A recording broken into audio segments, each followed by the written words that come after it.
कथाक्रम में श्री ऋषभदेव जी का पावन चरित्र गाया है। आहा हा, ऋषभदेव जी जैसे महात्मा क्या कहना।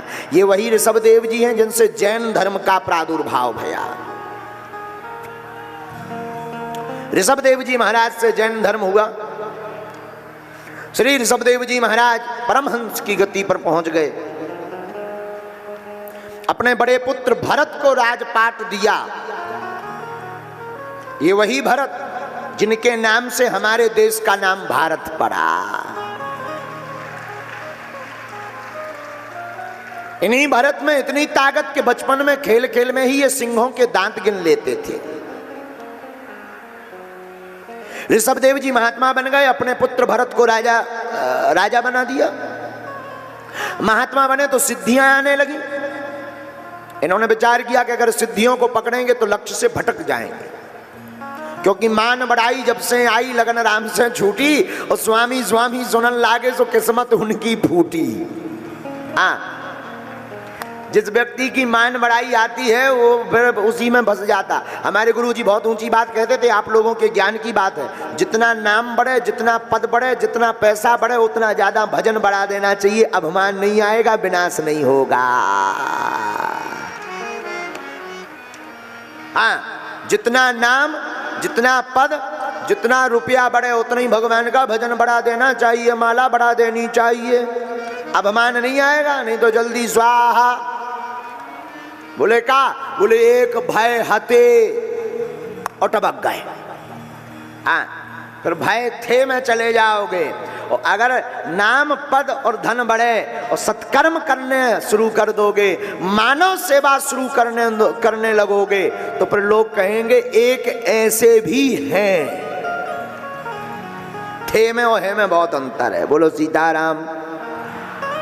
तो सिद्धियों के चक्कर में नहीं पड़े ऋषभदेव जी ना, ना, ना। अरे क्या पढ़ना। आहा हा हा हा। भरत जी भी अपने बड़े पुत्र सुमति, इनके भी 5 संतानें हुई। बड़े बेटे का नाम सुमति, सुमति को राजा बनाया। भरत जी भी पिता की भांति भगवान के भजन के लिए बाबा बन गए। एक बार भरत जी सूर्य भगवान को अर्घ दे रहे थे, तब तक एक सिंह ने दहाड़ लगाई। दहाड़, सिंह दहाड़ा, गर्जना की। एक मृगी हिरनी पानी पी रही थी उसी सरोवर में जिसमें ये सूर्य भगवान को अर्घ दे रहे थे। सिंह की दहाड़ सुन करके उस मृगी ने छलांग मार दी। वो मृगी थी गर्भवती, गर्भ से थी। छलांग मारी सिंह के डर के कारण। बीच रास्ते में ही उस मृगी का गर्भपात हो गया। उस पार जाकर के वो मृगी मर गई। भरत जी ने विचार किया, मानवता दया दिखानी चाहिए, जीवों पर दया करो। उस मृगी के छोटे से बच्चे को पकड़ लिया, कहीं ये मर ना जाए। हाथ में लिया, आहा हा, हाथ में ला करके आश्रम में ले आए। बढ़िया देखभाल करने लगे। यहां वहां से व्यवस्था करके भोजन की व्यवस्था उसकी करने लगे। अब देखो यहां काम हो गया, लेकिन मोह में ये भी फंस गए। मृगी का नन्हा सा बालक अब तो धीरे धीरे बड़ा हो गया। आश्रम में उछल कूद करने लगा। ये पूजा करने बैठे, माला जपने बैठे, सोई मृगी का बालक चाटने आ जावे। ये डांट लगा, हैं एक तरफ चलो। बेचारा शांत सामने बैठ जावे। धीरे धीरे धीरे वो बड़ा हो गया। एक दिन वो मृगी का बच्चा सजातीय मृगों के साथ वन में भाग गया। आओ प्रभु, आओ आओ आओ प्रभु, प्रभु को ऊपर आने दो, ये हमारे प्रभु आ गए। आओ आओ आओ, लीलाधर प्रभु आओ, मस्त मौला प्रभु हैं ये हमारे। आज तो तुम गजब का चश्मा लगाए हो प्रभु। आने दो आने दो, आने दो, बैठे रहो। तुम्हारे कारण हमने कथा तक रोक दी। आओ आओ आओ आओ राजा, आओ आओ।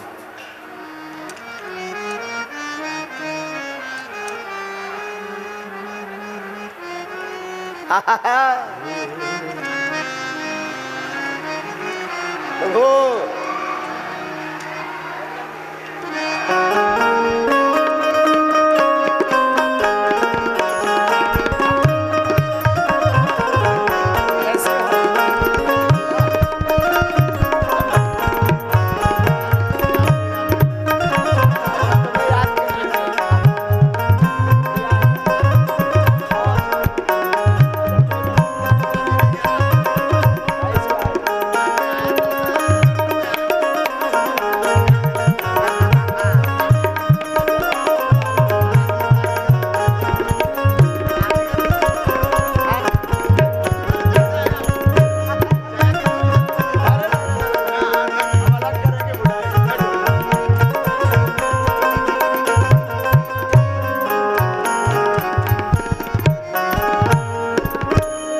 पहनाओ माला। इनका नाम लीलाधर प्रभु है और ये हमेशा ऐसे ही दिव्य श्रृंगार में रहते हैं। ये नौकरी करते थे, नौकरी। तो ठाकुर जी का ऐसा रंग चढ़ा कि नौकरी छोड़कर अब बड़ी वाली नौकरी करने लगे।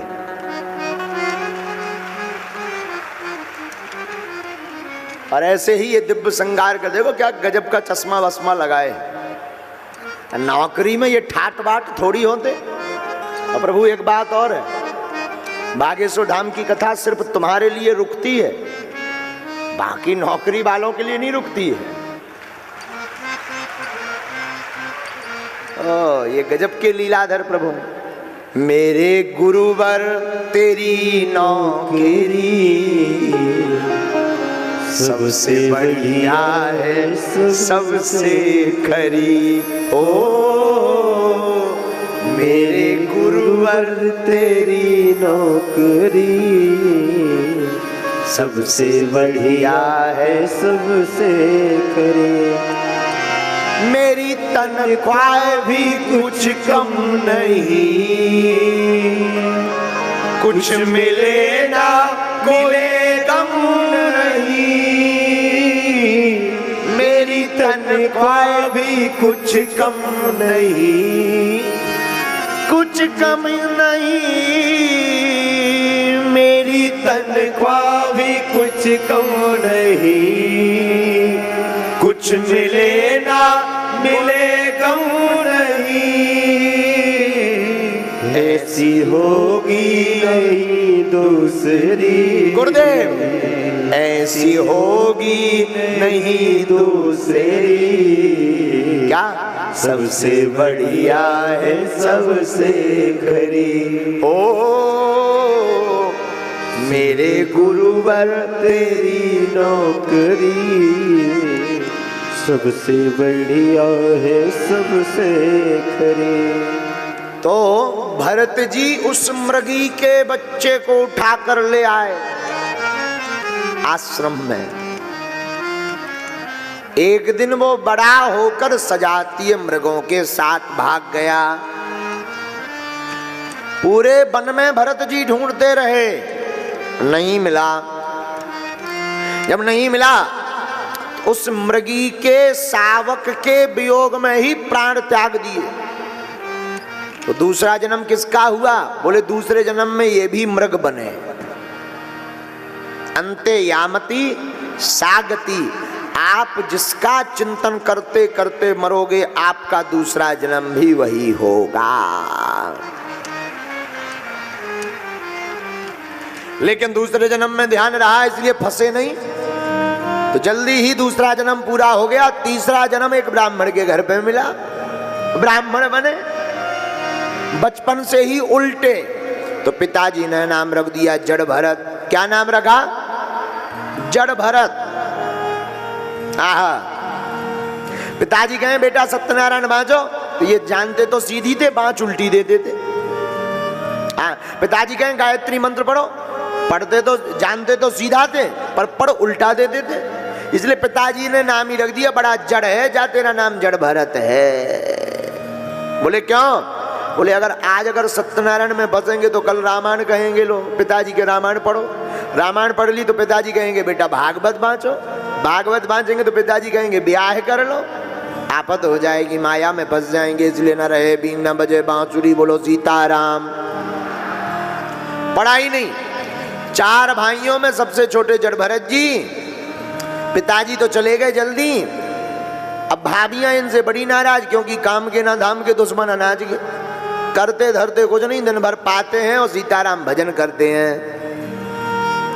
भाभियां इतनी हैरान, भाभियां अपने पतियों को बढ़िया रोज बादाम का हलवा, गाजर का हलवा, घी डालकर, थोड़ा खोवा मावा मीठा डालकर खवाती। फिर भी उन भाभियों के पति एकदम 1.5 हड्डी से सूखी न करिया। और इनको सूखी रोटी देती हैं, कुछ नहीं ठीक ठाक देती, फिर भी ये 2.5-3 क्विंटल के। एक दिन भाइयों ने कहा कुछ करते धरते नहीं, कम से कम खेती रखाओ, कम से कम खेत तो देखो। आहा हा। अब खेत लगाने के लिए जड़ भरत जी गए, जो आज्ञा भाइयों की बात मानकर। तो खेत में जाकर बैठ गए, झोपड़ी बना दी और खेत में जाकर विराजमान भये। बगल वाला एक किसान गाय माता को लठ से पीट रहा था, भगा रहा था। उसके खेत में गाय आ गई थी। तो इन्होंने कहा क्या हुआ भैया, हमारे खेत में गाय आ गई, हम भगा रहे हैं महाराज जी। अच्छा भगाओ मत, हमारे खेत में भेज दो। आए थे रखवाली को पूरी गौ माता का निमंत्रण कर दिया। 8-10 हजार गौ माता खेत में 2.5-3 घंटा में सब खेती स्वाहा। और जड़ भरत जी इतने परमहंस, राम की गैया राम का खेत, खाओ गैया भर भर पेट। राम की गैया राम का खेत, खाओ गैया भर भर पेट। राम की गैया राम का खेत, खाओ गैया भर भर पेट। राम की गैया राम का खेत, खाओ गैया भर भर पेट। पूरी गौ माता को, आओ गौ माता आप भी राम के राम का खेत। एक रात में ही पूरी महाभारत सी हो गई। पूरी महाभारत। सुबह भाई जब भाई देखने आए कि चलो खेती रखी होगी, रखवाली ठीक होगी, भाई बैठा है। जब सुबह उनके भाई वापस आए तो 400-500 गैया बीच में बैठी रहे, मस्त आनंद से बढ़िया पागुर लेती हुई। ये क्या है भैया? कुछ नहीं, गौ माता हैं जिनके पीछे गोपाल भागे। अरे गोपाल तो ठीक है, जो बताओ भाई खेती बर्बाद क्यों करवा दी? भैया हमने नहीं की, गाय माता का 1-1.5 घंटा के लिए निमंत्रण कर दिया था। इतने नाराज भय भाई कि तुम किसी काम ही के नहीं, भगो यहाँ से। जड़ भरत जी बोले और बढ़िया रहा, अब कम से कम कोई नाता रिश्ता तो नहीं है, सोई घर छोड़कर चले गए। देखो ये दुनिया तब तक आपको अपना मानेगी जब तक तुम किसी काम आते रहोगे। जब समझ जाएगी कि किसी काम के नहीं हो तो ये टिकट कटा करके भगा देगी। आगल पागल लड़का के लिए माताजी थोड़ा जरूर चिंता करती हैं कि कहाँ गया, आया नहीं, बाकी और नहीं करते हैं। भग गया तो ठीक है, एक आपद भी मूड से गई। बोलो सीताराम। बन जाते हैं लाखों रिश्ते जब पैसा पास होता है, टूट जाता वो रिश्ता गरीबी में जो सबसे खास होता है।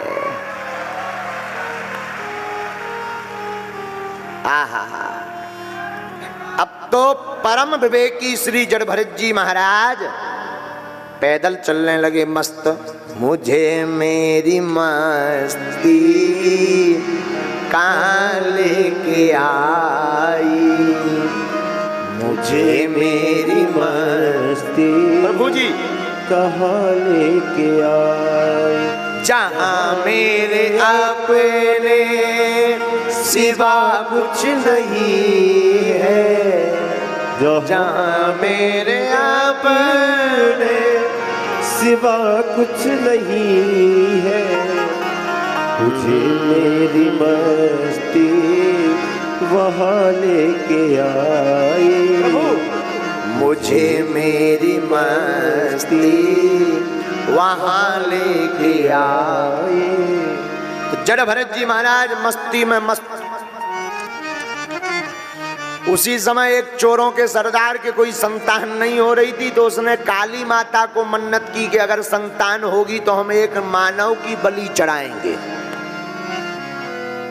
भगवान की कृपा से पुत्र हो गया। अब मानव की बलि किसकी चढ़ावे? तो चोरों को कहा जो पागल आगल मिले उसी को पकड़ लाओ। तो और तो कोई मिला नहीं, जड़ भरत जी ही फंस गए राउंड में। और दुनिया वालों को प्रभु का प्रेमी पागल ही नजर आता है। हाँ, दुनिया वाले जो होते हैं, अच्छा, लेकिन जो प्रभु के प्रेमी होते हैं उन्हें दुनिया पागल नजर आती है। हाँ, हम कहिए, ये देखो कितना अद्भुत संयोग है। हाँ, हम एक बार मुंबई गए, तो एक मुंबई में एक बहुत अमीर आदमी, हमारे शिष्य हैं, बहुत अमीर आदमी, बोले गुरुजी आइए। हमने कहा ठीक है आएंगे। पहुंचे, बढ़िया उन्होंने स्वागत किया, आइए आइए बैठिए। हम बैठे और उन्होंने, हमें पता नहीं प्रयोजन इसलिए बुलाया था, बाद में समझ में आया प्रयोजन। उनकी एक बच्ची थी, पहले वो फिल्मों में काम करती रही, बाद में उसको ऐसा रंग भगवान की कथा का चढ़ा के सब छोड़ छाड़ के दिन रात हरे कृष्णा कृष्णा कृष्णा हरे हरे। तो बोले महाराज जी ये बिटिया पागल हो गई। हमने कहा अरे यार बुलाओ, हम देखते हैं, प्रार्थना करते हैं हनुमान जी से। हमने अपना बाई में सिस्टम मिलाया और उसमें लिख करके आया कि ये तो कोई पागल नहीं है। और जब उन्होंने कहा कि ये पागल हो गई तो वो बिटिया बोले गुरुजी क्षमा करना, आप हमारे गुरुदेव हैं, ये घर वाले हमारे पागल हो गए। आओ ये उसके वक्तव्य थे। हमने कहा मतलब हम समझे नहीं। बोले जब देखो हमारे पीछे पड़े रहते हैं, अब हम पूजा ही तो कर रहे हैं, क्या कर रहे हैं, कहीं जा रहे हो, पार्टी कर रहे हो, विदेश जा रहे हो, कुछ उल्टा कर रहे हो, भगवान की भक्ति कर रहे हैं, ये पगले आ गए पीछे पड़े हमारे। माता पिता क्या कह रहे थे, बोले गुरुजी हमारी बिटिया पागल हो गई। तो ये अद्भुत है यहाँ की स्थिति में, संसार की स्थिति में। संसार वालों को भगवान का भक्त पागल नजर आता है और भगवान के भक्त को दुनिया पागल नजर आती कि ये कितने पागल हैं। 2 कौड़ी की जिंदगी में ये 2 कौड़ी के लिए पूरी जिंदगी गवा रहे हैं, हम तो करोड़ों का मटेरियल भगवान कृष्ण को पा रहे हैं।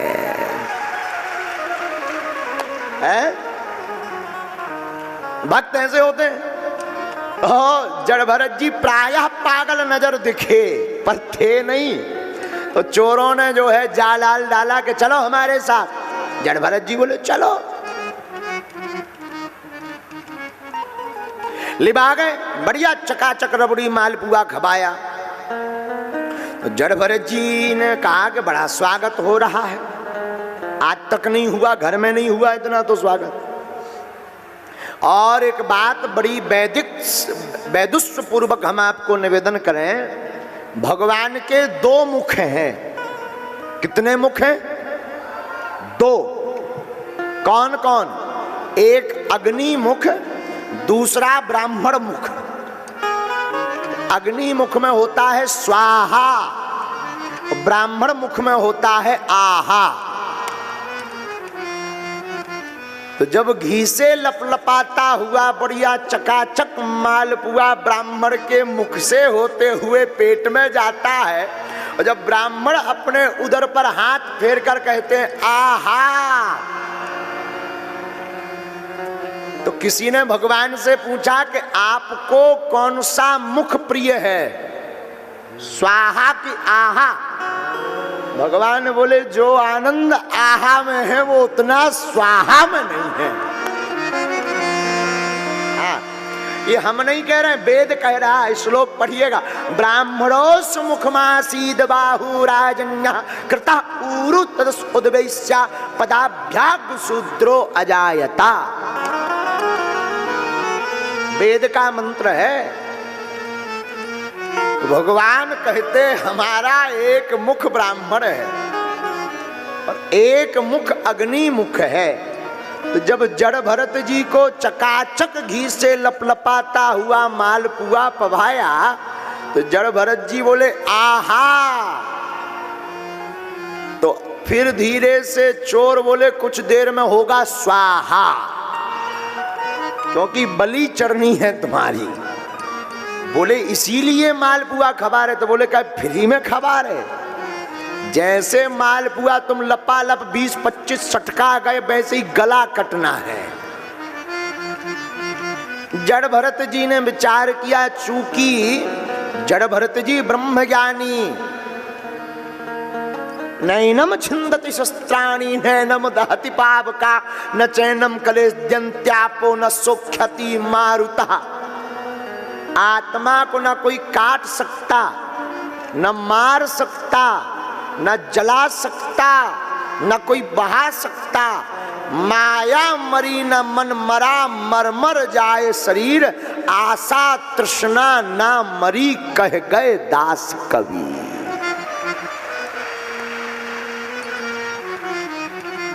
तो बोले हम तो मरेंगे नहीं, मरेगा तो शरीर। मां भद्रकाली के मंदिर में जाकर गए, गर्दन में हल्दी वल्दी लगाई चोरों के सरदार ने, और तलवार कृपाण निकाल कर काटने के लिए मां भद्रकाली का ध्यान किया ही कि मां भद्रकाली ने विचार किया कि एक ब्रह्मज्ञानी की हत्या हमारे मंदिर में हो जाएगी तो बड़ा पाप लगेगा। फिर क्या, तत्क्षण भद्रकाली मैया मंदिर के अंदर प्रकट भई सहसो चाट, उच्चाटन करती हुई भगवती प्रकट भई और तलवार को चोरों के सरदार के हाथ से छुड़ाकर सब चोरों का वध कर डाला। मां भगवती अपने खप्पर को भर करके वरद हस्त के रूप में जड़भरत जी के सन्मुख प्रकट हो गई।